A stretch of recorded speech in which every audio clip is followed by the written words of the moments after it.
حەلبووسی چۆن هات و چۆن ڕۆیشت لا پارێزگاریان بارۆ بۆ سەرۆکی پەرلەمان و دواتریش بۆ لوتکەی دەسەڵاتی سونەکانی عێراق. قررت المحكمة الاتحادية العليا مالي أولا عدم صحة الأمر النيابي المرقم 1/9/5 الصادر عن الأمانة العامة لمجلس النواب بتاريخ 15/1.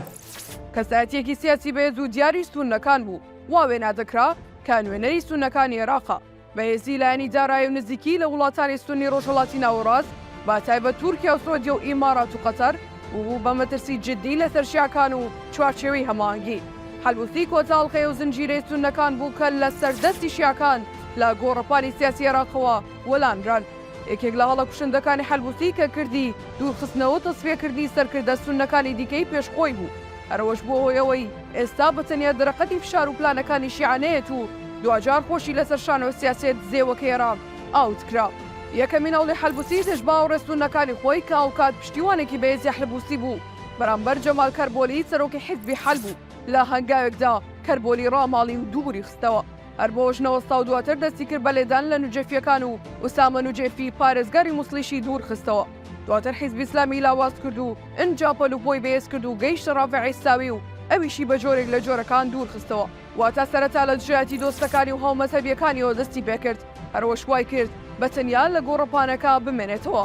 ئەو کات یەکێکی دیکە لەو سیاسێ سونانەی کە دوورخرانەوە و لاوازکران مەشعان جەبوری کەسایەتی و سیاسەتمەداری سونە بوو بۆیە وەک هەڕەشەیەک دەبینرا بۆ سەرقیادەی سونیەکان. مەشعان جەبوری سەرکردەی سونەکان دوای کێشەکانی لەگەڵ حەلبووسی لە چەندی دارێکی میدیایی باسی لەوە کرد.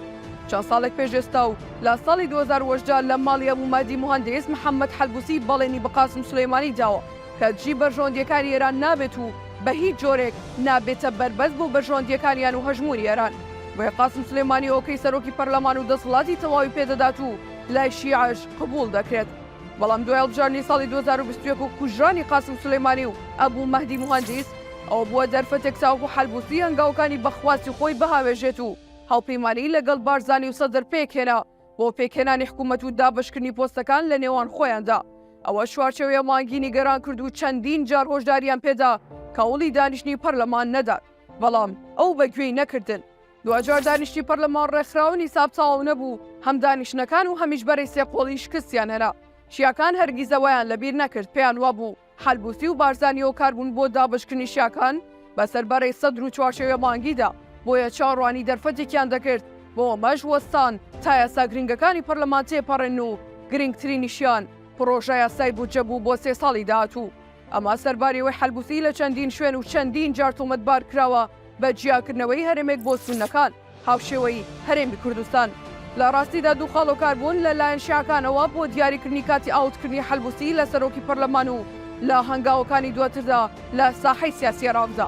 یەکەم پرسی شەڕی غەزە و ئیسرائیل کە وڵاتانی ناوچەکە لە ئێستادا ناپژێنە سەر عێراق. دووەم لە مانگی یەکی ساڵی داهاتوو کۆمسیۆنی باڵای هەڵبژاردنەکان ماوەی یاسایی کۆتایی دێت و لەوێش دەتوانن بە سەرۆک پەرلەمانێکی کارتۆنی کۆمسیۆنێک بە دڵی شیعە هەڵبژێردرێت و خۆیان ئەنجامەکان و هەیکەلێکی نوێ و یاسایەکی نوێ دابنێن. ئێستا دەرکەوتووە هۆکاری دواخستنی سکاڵەکانی تایبەت بە کۆمسیۆن و پێکاتەکان پەیوەندی بۆ هەبووە دادگای فیدراڵی کێشەی حەلبووسی یەکلایی بکاتەوە و لای بدات. دواتر دەست بۆ سکاڵەکان و یاسای پێکاتەکان و کۆتاکان ببات لە پەرلەمانی عێراق. بۆیە بابەتێکی سیاسیان بەڕێگەیەکی قانونی تەسفیە کرد و کۆتاییان پێهێنا. بڕیارە ڕۆژی هەژدەی کانونی یەکەمی 2023 هەڵبژاردنی ئەنجومەنی پارێزگاکانی عێراق لە کەرکووک و 14 پارێزگای عێراق بە بەشداری زیاتر لە 23 ملیۆن دەنگ دەربەڕێوە بچێت و باکەوتنی حەلبووسیش هێندەی دیکە سونەکان لاواز دەبن. بۆی پێدەچێت سونەکان نەتوانن وەک پێویست کێبڕکێ بکەن لە بەدەستێنانی کورسیە و ناوچانەی شیعە و سونە نشینن. ئەوەش بە قازانجی شیعەکان تەواو دەبێت و دواجاریش سونەکان هێندەی دیکە دەخرێنە پەراوێزەوە لەلایەن شیعەکانەوە.